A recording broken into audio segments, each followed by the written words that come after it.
A new map, new place names, a new phase of the war. For a unified Allied strategy has now seized the initiative in the Mediterranean theater. General Eisenhower, the American commander-in-chief, has worked in complete and enthusiastic harmony with the British General Staff. He leads the United States forces in their part of the operations, and their move into North Africa has gone absolutely according to plan. Landing at many points along the coast from the Atlantic ports of Morocco, past the Straits of Gibraltar, on to Algeria and Tunisia, they are forestalling the Axis and taking up strategic positions of incalculable importance. Convoyed with Royal Naval precision, United States forces have started their big task with high efficiency. A mere glance at the map is enough to show the material gain to an Allied strategy. Meanwhile, the victorious Eighth Army, smashing through on the bleak battlefields of Egypt, had struck a blow at Nazi strength in Africa, Nazi prestige in Germany and all Europe that will take some explaining in the Reich. Movietone is privileged to present the first pictures from Egypt of the first phase of the battle, a battle which has completely destroyed the myth of Rommel's invincibility. Here we are with part of a British armored division just before our big push began.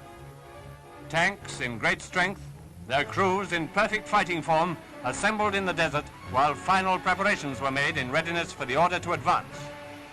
Just before 0 hour, and all is quiet. Then,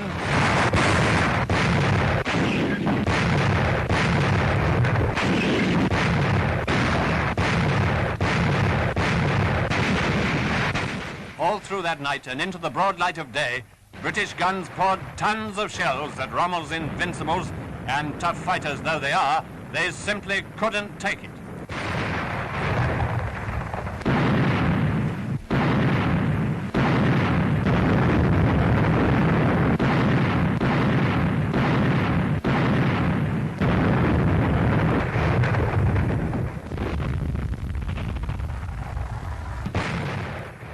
Then the infantry went forward.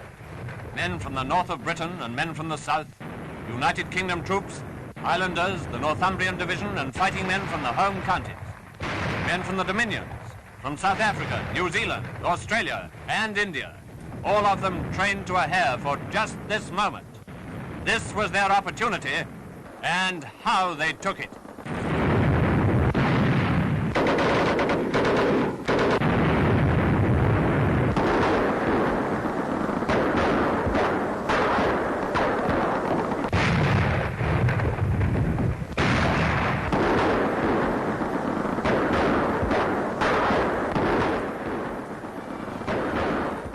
After they'd opened a way through minefields, the tanks followed through according to plan.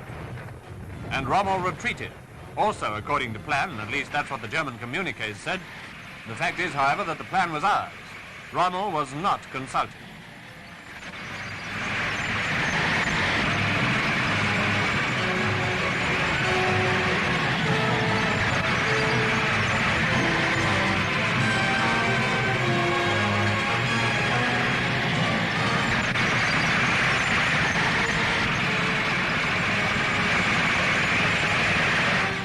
General Montgomery, with Air Marshal Cunningham at advance headquarters, already had every reason to feel on top of the world.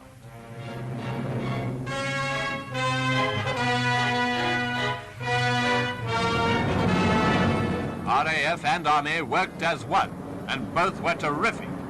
This was the RAF's view of our tanks moving into the attack.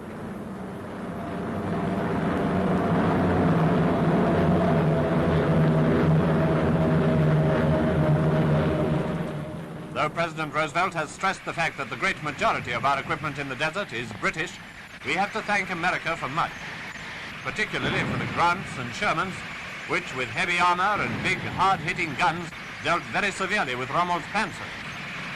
None of Rommel's tricks and none of his much-boosted weapons could stop the British and American tanks during those days of fierce fighting that led to the big breakthrough.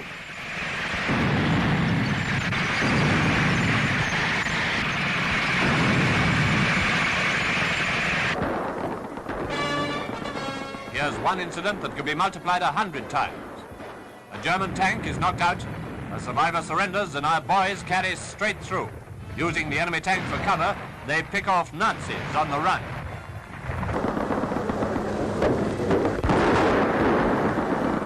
The advance continues.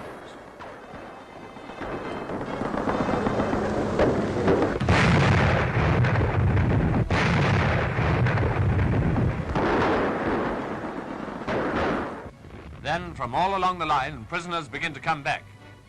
No matter how greatly war has changed, one thing remains as true as ever. You can judge the weight of victory by the number of prisoners. This is the beginning of the end of the Africa Corps. Those Germans can't believe it yet, though.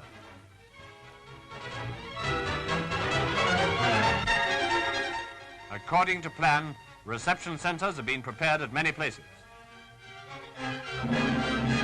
Come early to avoid the rush. 10 minutes later and you've had to queue up.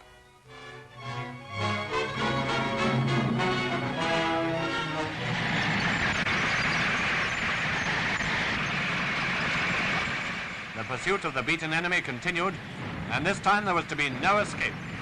Allied commanders knew that whatever might get away from the clutches of the 8th Army would still be pinched out by our giant grip on North Africa.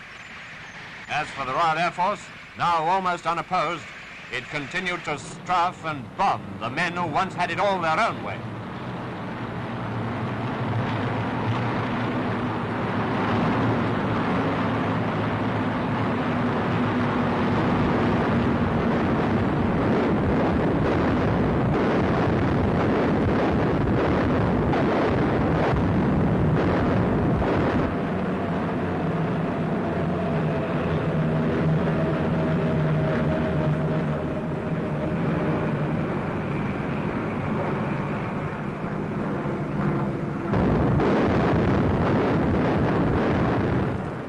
We may be sure that, according to plan, Germany has received the first installment of a beating she will never forget.